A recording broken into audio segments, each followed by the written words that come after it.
Please join me in welcoming to the CMX Summit stage, Sahil and David. Hello. All right. What's up? Thanks, Beth. Appreciate it. Take it away. How you doing, Sahil? I'm doing good. It's a crazy time, I think, for everybody. So I'm just hanging Is in it? What's there going trying. on? I mean, there's all this NFT craziness happening, and mostly NFT stuff. But I mean, the Yeah, venture that's what's happening. is going crazy. YC Demo Day was yesterday and today. So it's a lot going on. Yeah. Well, I'm very excited to chat. As someone who's been a fan of yours and following your journey for probably over a decade now. I don't know, when did you start Gumroad originally? Over a decade ago, yeah, in It 20, was, yeah. 2011. Yeah, I 2011. like So remember that. almost. I think I was an early user, I think. Um, And I mean, you just have an incredible journey, and I'd love to just kind of start there to kind of give everyone the context, if they don't know about the journey that you've taken from Pinterest, from leaving some equity on the table at Pinterest, which is one of your claim to fames, and then starting Gumroad, raising money, not working out, and building what's I think is one of the most unique companies in the world today. Would love to maybe just hear in your own words what does that journey look like? Totally. Yeah. Yeah. So I started, as you mentioned, 2011. Started Gumroad. Before that, I was employee number 2 at Pinterest. I got my start in technology building iPhone apps, designing and building iPhone apps. It was the first, and this kind of feeds into kind of what I'm up to these days too. But the App Store was the first time where, like, I was a kid in Singapore. Apple would effectively handle payments, distribution, legal, taxes, everything for me, so that I can get paid as a creator. Right? I can just make apps, list them on the App Store, and that was pretty amazing. Like, I wasn't killing it, but I was making a few $1,000s as a 15, 16-year-old kid, because of the App Store, and that had just come out, and so I moved to USC, moved to California to go to college, and then within 4 months ended up dropping out of school. Realized that if I wanted to work in the startup industry, I should just go into work in the startup industry. Like, the cool thing about it is you don't necessarily need a 4-year degree. And so I got my first job at Pinterest. I was employee number 2. I designed and built Pinterest for iPhone, among a bunch of other stuff that I did there. Uh, and yeah, one of my claim to fames is I ended up leaving to start Gumroad before my 1-year cliff. So you can kind of do the math on what 0.75% of Pinterest is worth today. But started Gumroad, raised a seed round for Gumroad, a $1.1 million seed round from Max Levchin, Chris Sacca, first round, Excel, a bunch of great folks, Naval, and then did a Series A with Kleiner Perkins a few months later, where, kind of very much like the startup trajectory, right? Uh, and then did that for a while, built the team, hired, grew the product, got traction, etc. Thought things were working. Like, the chart was up and to the right in the way that people talk about. And then in 2015 went out to raise a Series B, and realized pretty quickly that it was not going to be the same sort of journey. The seed round and A were right. Ended up meeting with, I don't know how many investors, but I recall dozens, if not over 100, conversations with investors. Every single person passed, and we had to lay off a bunch of. We had to get to profitability effectively. Like, there's only really 3 outcomes here, right? There's basically, you raise more money and keep going, you sort of downsize and get to profitability. I guess you can shut down the business, you can get acquired. There's really, like, there's not that many, and the only one where I felt like we could be in control of the product and really, serve our creators, which is kind of the reason that, we got started in the first place, was to get to profitability. At least that would give us buffer to kind of figure out, okay, what do we want to do? We can still sell, we can still shut down, we can still do all these, these sorts of things, but at least we can kind of do it on our schedule, right? And not with our sort of our back against the wall. And so we ended up letting go of 75% of the company, went from 20 people down to 5. got to profitable, got rid of our San Francisco office, kind of a lot of the stuff that people kind of did in 2020, we kind of did in 2015. And yeah, just kind of ran it as a, ironically, like a normal business, right? Just a normal, profitable, growing software business. Did that from 2015 to 2019, 2020. And then obviously the 2020 happened. The creator economy started booming, kind of became a big buzzword. Everyone was stuck at home, needed new ways to make money. All these offline events and trainings got canceled and moved offline, online, etc. So Gumroad started kind of growing like a weed. We ended up sort of up 87% year over year. And then in March of this year, raised a crowdfunding round, $5 million crowdfunding round at $100 million pre-money valuation. But yeah, and I guess the last notable thing about Gumroad is that we don't have any full-time employees. We don't have any meetings and we don't have any deadlines. We kind of work in this very asynchronous, almost like how open source works or how kind of the crypto kind of community seems to function, where it's this very kind of like bottoms up, sort of holacracy kind of method, which works really well for us. And it was really just a remnant of when I started building the team back up. I wasn't fully committed to Gumroad. I was still kind of burnt out. And so I was just like, look, you can come in. I'm happy to pay you. We don't have a ton of cash, but like, here's what I think is a fair hourly rate. You can work as much or as little as you want. And I'll put everything that needs to happen in Notion and GitHub and Slack. And, we'll just run the company like that, and basically like just have been doing that since. We're now 48 people, I think, and we still operate in this way. We'll see how long. I'm sure things will break and we'll have to fix them. But it's fun, honestly. It's really fun, and it feels like I have a new mission in life, at least in this one dimension, which is I get to experiment with how do you run a company, right? Most of the time, especially if you're doing kind of the startup thing, you kind of there's a playbook, right? There's sort of a system, assembly line almost approach to building a startup these days, and this generally happens as industries get more and more mature.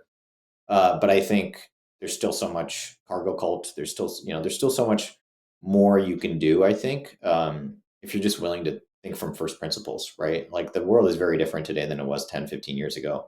Yeah, we kind of build startups in a kind of a similar way. Obviously, remote was a kind of a question, no longer really a question. And so I kind of am wondering, okay, well, what else is there, right? Like once you get rid of the office, like what else does that unlock, right? I think quite a lot. And so I think I'm excited to see and excited to kind of play a part. So sorry for the rant, but that was kind of No. I think it's important to hear your journey as we kind of dive into. I have like 100 questions to follow up on already, but it's such a unique journey, and I like just how, kind of to your point, the constraints of like, well, we didn't have the cash, or we didn't, you were burned out, and so you created these boundaries around what you were willing to commit to, and out of that, out of those constraints, came essentially like a whole new format of a business. Um, and so I think it's important to have that context. And now, just want to call out, you've also written The Minimalist Entrepreneur, incredible book. Highly recommend everyone read it, and kind of map out like your playbook for building a company like this.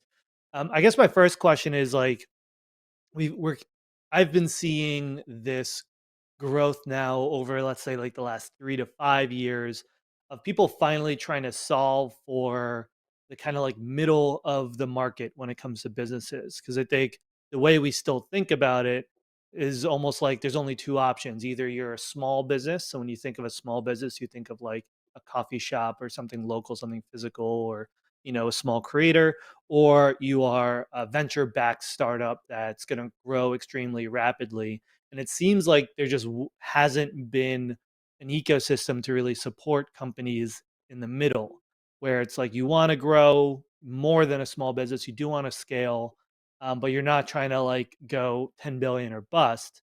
Are you seeing kind of new solutions come up, or do we still have a long way to go to figure out how to essentially support and fund companies that are in that middle ground?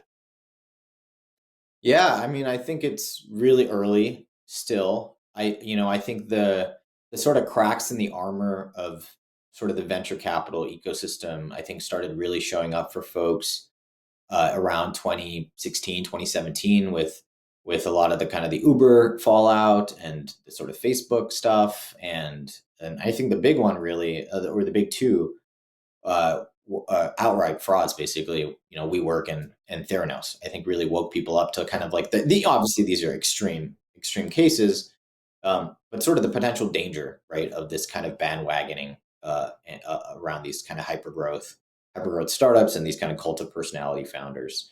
And so I think it's still early, 3 or 4 years into this kind of new, I think, awakening. And when I wrote that post in 2019, reflecting on my failure to build $1 billion company, about this kind of journey, I think a big part of the resonance of the piece was that people really felt like, oh wow, like someone went to Silicon Valley, did the thing, raised money from these kinds of folks, and then, wrote about, it didn't work. It didn't work the way that you expected, and still chose to write about it, right? Because you kind of end up with this thing where you just, similar to your point, like you either write about total failure or you write about how successful you are. And there's like this kind of middle ground. Gumroad is a great business. We make millions of dollars a year. We serve a great community of people. It's a fun product to work on, et cetera. I'm not going to say that it's Facebook scale or anything, but it's certainly more meaningful to me than running like maybe a small business in my little town. And yeah, so I think the minimalist entrepreneur is basically like the way that it really was kind of a response to the question that I sort of implicitly asked in the essay, which was basically like, well, if this isn't the right approach, right? Like if building $1 billion companies is this kind of weird arbitrary binary goal, well, what should you do, right? And the answer to me is not, to your point, not just running a small business, right? Because I find that, and I went through this in my own journey. I tried that. I was like, I'm going to stop thinking about startups at all. I'm just going to, I moved to Provo, Utah. I learned science fiction writing and oil painting. And I realized that I actually like having an impact on the world. I like building software and technology. I like working with other people, And so how do I eat my cake and have it, right? Like, how do I do both of those things at the same time? And that's really kind of what this book is trying to answer, which is one, obviously, what is the right answer? How do you get started? What kind of businesses should you build? But the more importantly to me, it's like, well, then how, right? Like, how do you actually go about doing that? Where do you start? I think is where a lot of people get stuck. Like these businesses are like this very, I remember like career fairs in school, and like there was an entrepreneur that would always show up, right? And it was weird to me because it was like a career path. Like there was like baker or software engineer or banker and then entrepreneur. But like that's not how I think about entrepreneurship. I think about entrepreneurship as like a part of all of these other careers. It's just a kind of way of thinking. And so that's a big part of like, I think hopefully, why the book is good or interesting is because I want to talk about entrepreneurship. The reason it's called the minimalist entrepreneur over here, I don't know, is because I want to make entrepreneurship insanely accessible. And I think the right way to do that is to lower the stakes, like make it something that a lot more people can identify with. Because I think the vast majority of people, would not identify with entrepreneur, but I think would potentially gain quite a lot from doing it. Yeah. Yeah, aligns very well with kind of the work we do and think about community builders in the same way and empowering people to be able to access that or think of themselves that way. I'm curious, like for entrepreneurs then who are starting a business, is it as simple as, just thinking about like how big you want your business to be when you're starting out and you're kind of shaping how you fundraise and how you design it from day one? Or is there kind of just a more thoughtful approach entrepreneurs can take from day one where they can leave the options open because maybe they don't know if it's going to be $1 billion company or $1 million company until they get in there and start doing it? Yeah, that's definitely a big part of it is optionality, right? Like I think even just like me sort of redirecting Gumroad into this profitable path, it wasn't me saying, "Hey, we're never going to go do this or that," but just to give me the freedom to decide, right? And the real choice. And a lot of the sort of the first chapter or so of the book is about like I think the first core idea is focus on profitability. Profitability means sustainability, which is kind of like having your own boat. versus venture capital, which often feels like you're treading water. You're looking at your burn rate and you're like, something needs to change here, right? Like I'm going to eventually run out of oxygen. Uh, and so that's like this, the first thing is like, I think a lot of people need to think about building businesses where there's revenue coming in basically from day zero. I would say the other really key part, and I think this fits super well into kind of CMX, is that the businesses that I recommend building all start with community. They all start with a group of people. That group of people is kind of already intimately familiar with each other. You are a member of this community. Uh, Ideally a pillar of the community. And these are all things that kind of precede the actual business part of being of business, because actually that's where all the failure happens. If you have an audience, if you have a community, if you're thinking about things like, okay, you basically just go to them and say, hey, I want to build a business. What should I do? Right? You may not even have to do that. You can just observe the problems that they're facing. And there's just so many founders who get stuck even before that, right? They say, hey, I want to start a business. And it's like, well, for who? Like it's kind of step zero, right? Who are you building for? Most businesses never have a single customer. So yeah, there's definitely kind of a framework, I think, in terms of what matters, and what kinds of businesses as well, right? Like there are certain kinds of businesses that don't really lend themselves. If you do think about it, like, okay, how do I maximize optionality? Well, I have to charge money for something, and then the other side of that is to basically have almost no burn, spend almost nothing, right? These are all things that have kind of been enabled by like the no code movement and all of these sorts of things. Mm-hmm. But uh, but there are businesses that don't make sense. Like for example, Facebook is probably not the kind of business you'd want to build bootstrapped, right? Because the advertising based business model basically requires you to have hundreds of millions of users before the model really works, because it turns out most of the ad buyers are actually federated. They're actually buying on behalf of Apple, Pepsi, Coke, Nike, et cetera, et Right. cetera. And those people are not going to even talk to you unless you're at a scale where makes sense for them to even take the meeting, right? And so you end up with this Mm. very binary thing, which is Pinterest, for example. I can kind of speak from semi experience.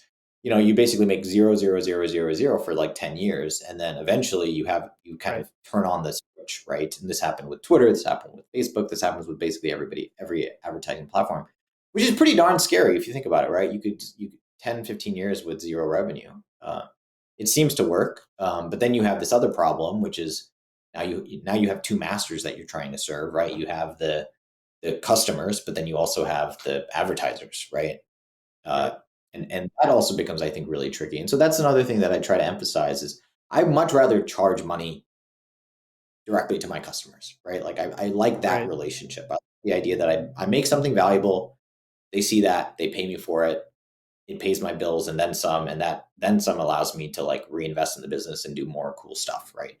Uh, and Yeah. it's kind of pretty simple, but yeah, I just feel like sometimes you got to say it. Like it just makes sense to make a product, charge for the product, make it for people who Mm. already know who you are, so you're not cold emailing random strangers about your new SaaS product, etc. It seems like the internet is kind of slowly starting to shift back in that direction where we expected everything for free and you're selling your attention to now creators being able to charge for their content or things that were previously considered like should be free.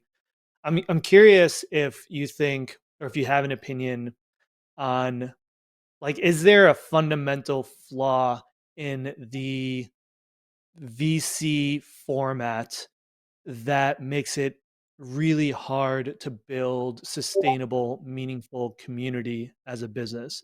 You talked about like WeWork before Uber, the idea of like VCs are just constantly growing and keeping their heads above water. They're not able to kind of like take their time.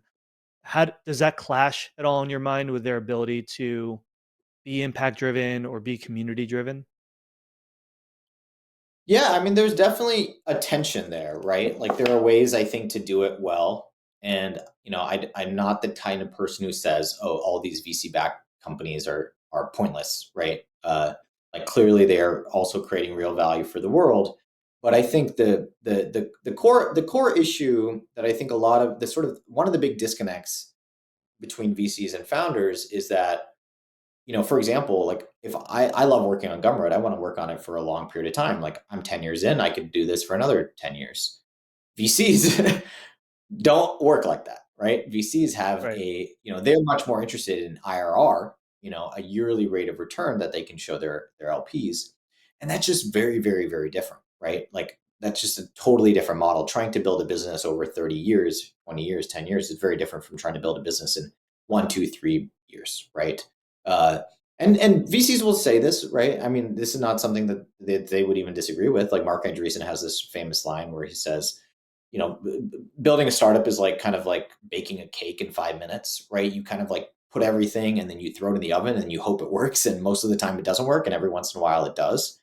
Uh, and you play the odds, right? The sort of unfortunate nature of the industry, though, is that like 9 out of 10 founders end up with nothing, and Yeah. 1 out of 10 ends up with everything or what have you, and that to me doesn't it doesn't make sense for most people, right? And so that's the other kind of really, I think, large problem is that you have, and this is kind of getting rectified in other ways, but as a founder, you basically get one shot on goal every 5 to 10 years, right?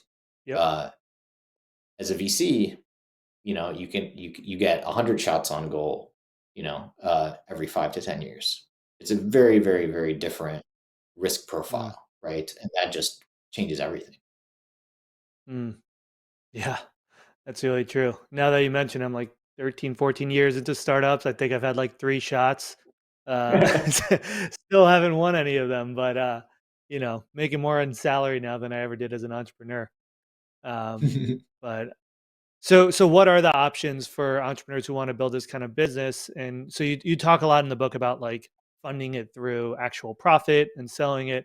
You ultimately decided to also raise a community round. You raised $5 million from the community. Could you actually talk about what that looked like to raise money from the community, who invested, and what does the community experience look like now for the people who did invest? Like how is it actually continuing as a community? Yeah, yeah. So this kind of came out of the blue for us, because I was sort of very public about this sort of not, kind of the VC first bootstrap sort of second journey, and that was it. Like I didn't intend for there to be a new approach. We were profitable, we were going to keep doing this thing, and then 2020 happened. And then crowdfunding, the SEC announced that they were going to increase the limit for regulation crowdfunding from 1.07 million to 5 million on March 15th of 2021. And literally, like immediately, I was like, this is perfect for us, right? Because Yeah. I actually think raising money is not bad necessarily, especially once you have a profitable business and you kind of know what you're going to do with it, and you have a direction and you have customers and a community and all these sorts of things that are, just much harder to get to than raising money, right? And so yeah, I was just super excited by this new idea that wait a second, just like in 2015, I basically had to pick our creators over our investors and even over many members of the team, right? There's sort of 3 constituents that I had to kind of weigh and end up going with. Okay, I'm creator first, kind of employee second, investor third, or what have you. And what I love about crowdfunding is that it basically takes 2 of those cohorts and sort of those 2 constituencies and merges them together, right? Creators can be customers. They can also be investors in the company. And they can, of course, work for the company too. So you can kind of blend all 3 groups together into one pile, which is kind of the goal here for me, is like, how do we, and that's partly why we have this weird way of working, with all part-time contractors and no meetings and no deadlines and no calendars and of course no office, is because I really want to kind of get rid of just like I think, reflecting on my failure to build a billion-dollar company was about trying to kind of poke a hole into the kind of the binary billion-dollar outcome, right? Uh, Right. I think the same about employment, right? Where you have this very kind of binary, like you're either working at Stripe or you're not working at Stripe. There's no real in between there. And I wonder if, maybe 10 years from now, we'll look back and be like, oh, wow, like, can you believe that the only options were one of these 2? But I can't go raise money from VCs with that pitch, right? that they're not going to be super receptive to that. But what I can do is go to my community and say, hey, you all use the product. I think you all like using the product. Uh, I'm going to raise money from you. You can invest directly into the business. You'll get on the cap table, and we won't have to go to VCs, and we'll just have this kind of, we'll deepen our own relationship. And it was amazing. I mean, we had to allow as many people to participate as possible. We actually had a maximum check size, which is pretty rare. I think most startup funding rounds have a minimum check size. We had a maximum check size of $1,000, and we ended up with, I think it ended up being 7,331 individual investors contributing Wow. to the $5 million max. We sold out in 12 hours. And since then we've seen a couple other startups kind of pursue a similar path. Many people doing, Mercury raised a sort of a venture round of funding, but then also opened up part of the round to their customers. I think they ended up with 2,000 or 3,000 of their customers now on their cap table. And to me, it just feels obvious. Like you're these folks, you now have thousands of your customers who are now invested in your business, who now have financial upside if you succeed. Like that seemed like, can you think of a better way to lower churn, than making these folks investors in the upside of your business? Like I personally cannot. This is why, by the way, why a lot of companies go public, right? This is what going public does. Anyone can, if you're a Tesla fan, you can go buy Tesla, and that I think I would argue that like the experts, like the private equity guys or the Wall Street folks, etc., missed Tesla. They didn't think it was going to work, and retail investors, the average person, was like, no, I believe in this idea or this vision or this person, and it ended up kind of becoming this self-fulfilling prophecy, and it seems to be working right now, right? And I love that. I love sort of being able to kind of like, the masses are incredibly powerful. I think the difficult thing is getting them to align on fixing a problem at the same time, right? Sort of the collective action problem, I think, is really, really hard. And so, yeah, finding moments like this where you can kind of align 7,000 people to go out and do something that previously only, if I wanted to raise a $5 million round, I would have had to pitch. I would literally, 5 years ago, I would have had to go fly to Sand Hill Road, fly to SFO, get an Airbnb or something, and then like spend a week or two, like literally walking down or Ubering down or whatever Sand Hill Road and meeting with, 20 different firms. And it's just very kind of archaic process, which today, in the world of COVID and Zoom and all these sorts of things, even without this whole conversation around bootstrapping and stuff, like feels so arcane, even though that was literally you could not raise money, if you didn't. I remember that. Right, 2 years ago. It's pretty crazy. It's wild how fast it's changing, and I think you're right. Like now, it's hard to imagine this not being the way it goes. It makes sense to be able to just like get your community involved and give them upside. A lot of the people watching this, like one of the common things that is a little bit of a challenge with community is like a lot of this is volunteer driven, right? Like people volunteer their time to contribute to forums and answer questions and host events and things like that. But imagine, this is kind of the interesting thing with DAOs that we were talking about earlier. It's like if you could give the people who are contributing and your customers and all these people who want to be involved an actual stake and actual ownership in what you're building, then there's the financial upside, of course, and also just like the emotional investment that comes with that. Yeah, it's definitely, and that's what I love about investing, even for myself. It's because I can double down on what I'm already interested in, right? Or I can say, hey, I want to be interested in this. Like I know it would be good for me to learn about whatever topic it may be, and a good way to do that is to invest in the company. Get some skin in the game. Get them on. Yeah, exactly. Get some skin in the game. Like I have to go do all this research. I have to figure out what a safe is and like all. And that's how you learn, right? And I just love that. And I think being an angel investor is an amazing thing. I get to learn so much. Hopefully, the financial upside is there too. And with the Gumroad crowdfund, of those 7,300 people, 5,800 of them, it was their first angel investment check ever that they've ever done. Their first angel investment they've ever done. That's so cool. So it's empowering It's new investors. Yeah, it's like and I've gotten emails from quite a few of them. One person emailed me saying, "Hey, I invested in the Gumroad crowdfunding round. This is like a sort of a San Francisco startup person, right?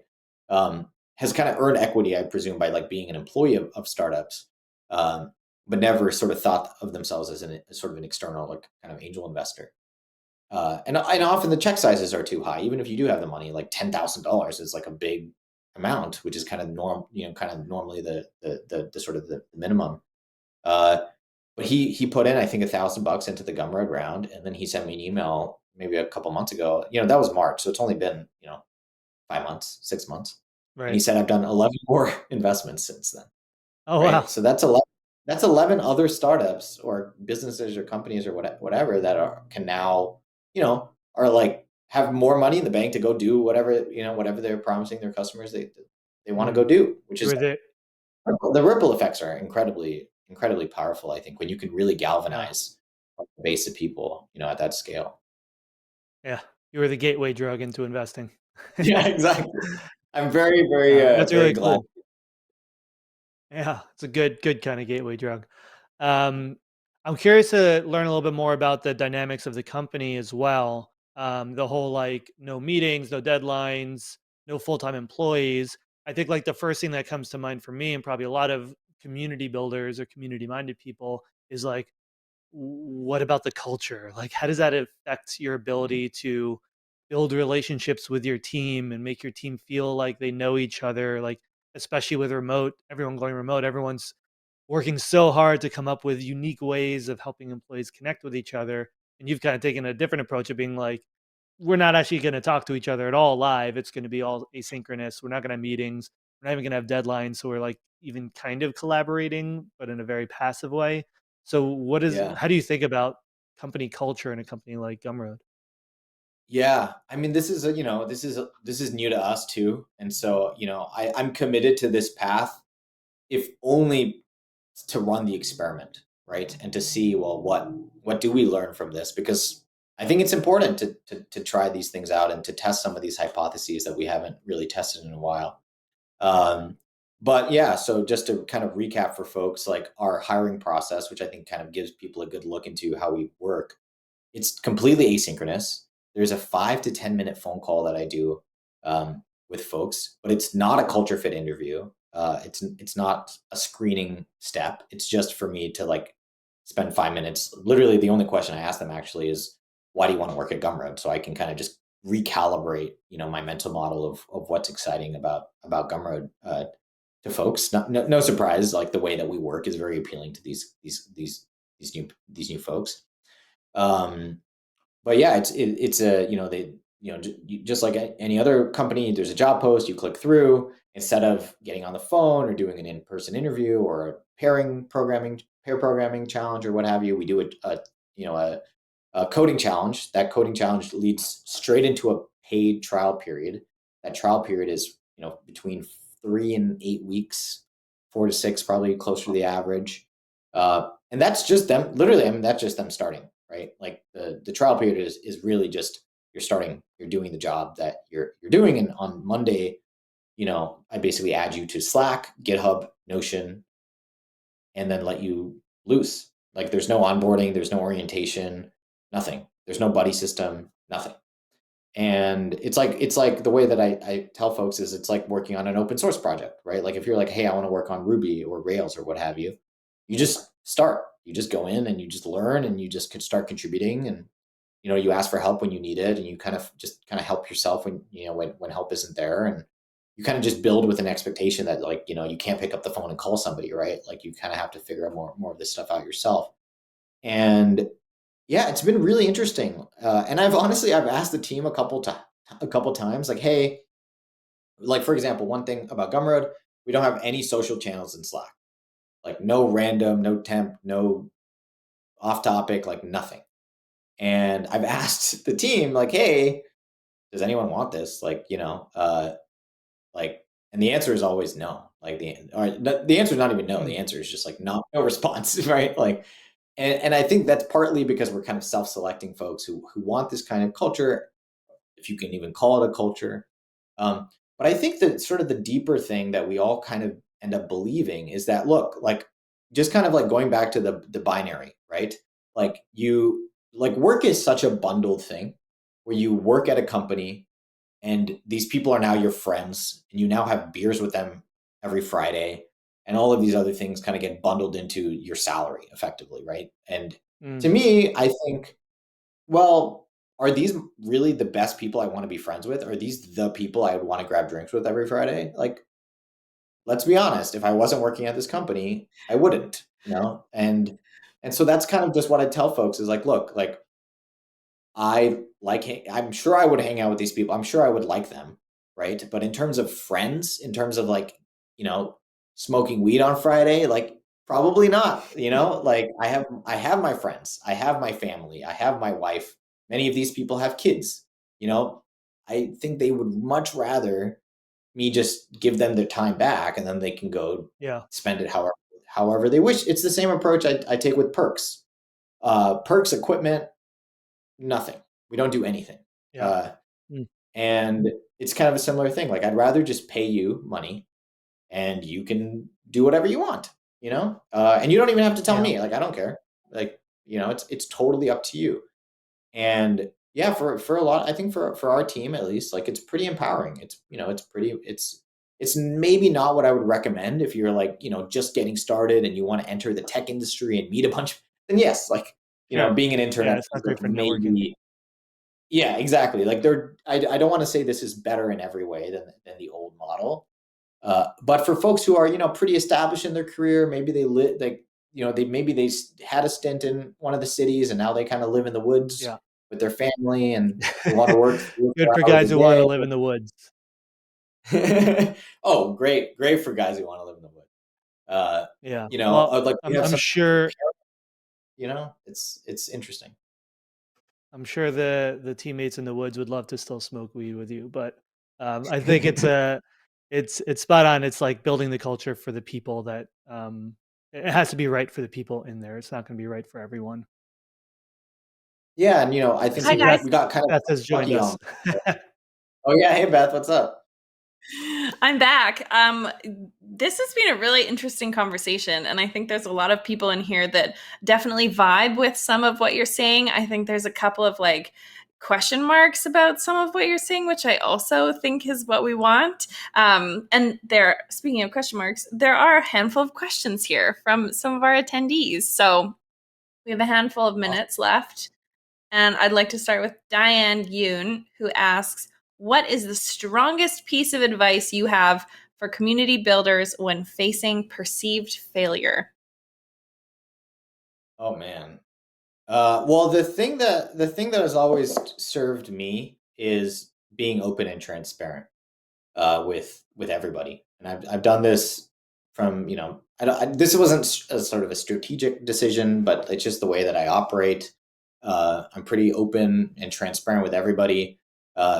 90% of the times I have calls with people, I don't have to intro myself or explain anything, give an update because everyone knows what I'm up to on from Twitter or my blogs or what have you, right? Um, but it served me. I mean, speaking of failure, like when I had to lay off 20, 15 out of 20 people, right? Like, the team was one, it wasn't a surprise. Everyone knew it was coming because 3 months or 9 months before I'd said, hey, this is going to be really hard for us. I had some conversations with VCs and we're still going to try to go that way. Uh, because I don't want to sort of let half the team go now, but it's going to be tough. And everyone was super receptive. Nobody left the company, etc. And so, yeah, I think like and even now, the way that I run Gumroad today, I think I kind of have given myself permission to try these experiments because I have communicated these sorts of things to my audience, right? Like, before I did the crowdfunding round in March, in January, I published no meetings, no deadlines, no full-time employees, in large part because I really wanted to make sure that everybody investing in this opportunity knows what they're getting themselves into, right? And knows the kind of weird company culture that they are betting on. It's just really, really important to me. And even when I launched the rolling fund with AngelList last year, where I get to invest in early stage startups, I had so many founders reach out to me and say, "Hey, I want to do this, but I can't because I have employees and I have this and I have that. Like, how do you manage expectations?" And it's like, it's kind of a cheat code. It's like, well, I just tell everybody everything, And you do that frequently enough, no failure builds up big enough to feel like you can't, right? It's like, you ever have like a problem with somebody and you don't say anything for a while and it just gets worse and worse and worse. And then how the hell do you bring it up?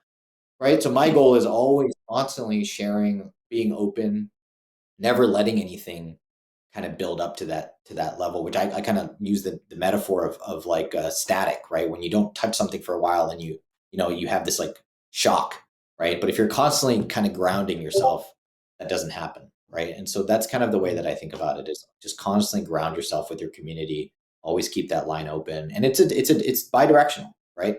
It's not just you Mhm. at the whatever you call it, the pew, like, preaching to the crowd or whatever, right? Like you're just a member of this community, just like everybody else. And I think it's really important to kind of remember that. Yep. I like that. And you're right. I think if you wait too long to give that feedback to someone, then you're going to be like, remember that time in January when you did that thing and it hurt my feelings? Like, that's not good.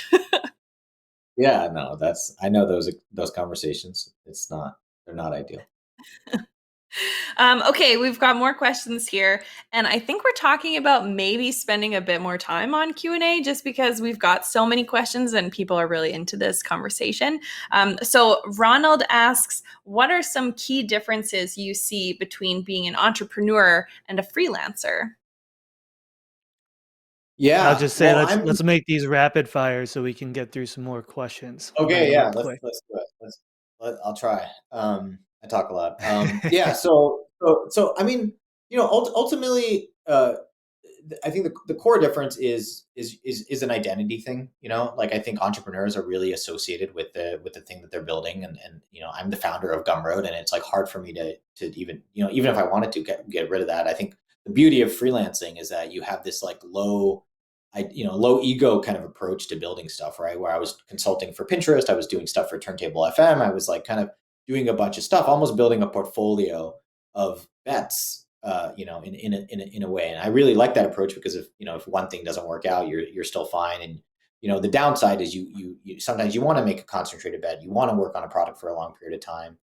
And actually, I'm really interested in, and that's how I plan to spend the next year, um, within Gumroad, is like, well, how do I make these folks who are freelancers and contractors feel more ownership?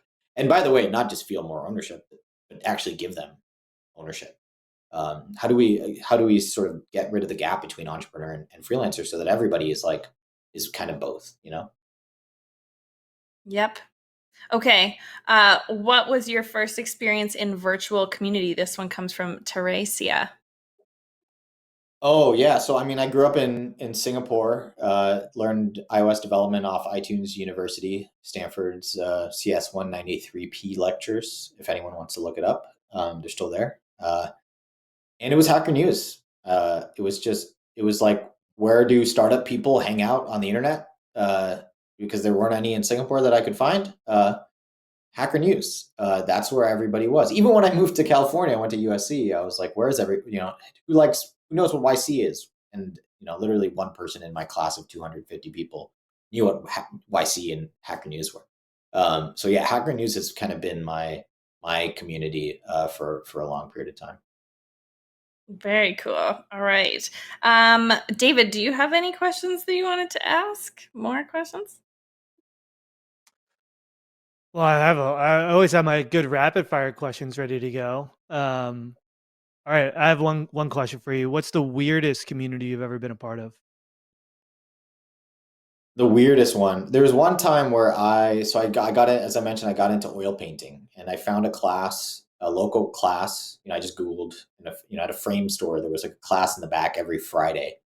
And so I started going to this class, and I learned that if you have time to go oil painting on Friday, you are a very specific kind of person, which is an 85-year-old person. And so I would, it's a dream of so many retirees to get into painting and writing and all these sorts of things, right? And they have the time. And so I would go oil painting, and it was me. I think I was like 24, 25 at the time or something like that. And it was literally just me. And this is in Provo, Utah. So basically everybody else is white. And it's literally just like a bunch of 85-year-old white people. And it was amazing. Like the stories, the stories they would have of like Vietnam and like while we're oil painting was just amazing. So I don't know if that was weird, weird just from my perspective. Different, I should just say. I like it. Can I ask one more? One last one? Yes. Okay. I got Beth's permission. All right. I like to ask this question as the last question at the end of all my podcast interviews. So if you were to find yourself on your deathbed today and you had to condense all of your life lessons into one Twitter-sized piece of advice for the rest of the world on how to live, what would that advice be? Yeah, I would say, ship, like build stuff and do it in public, because I think building stuff is for other people and doing it in public is like the best way to make friends. And I think friends and family is what life is all about. I love it. Cool. Great Well advice, said. Sahil. Thank you, David. Thank you, Sahil. Let's flood the chat with all of our favorite emojis. Thank you so much for joining us. Appreciate Thank it, you. Sahil. Thanks for having me. You're very welcome.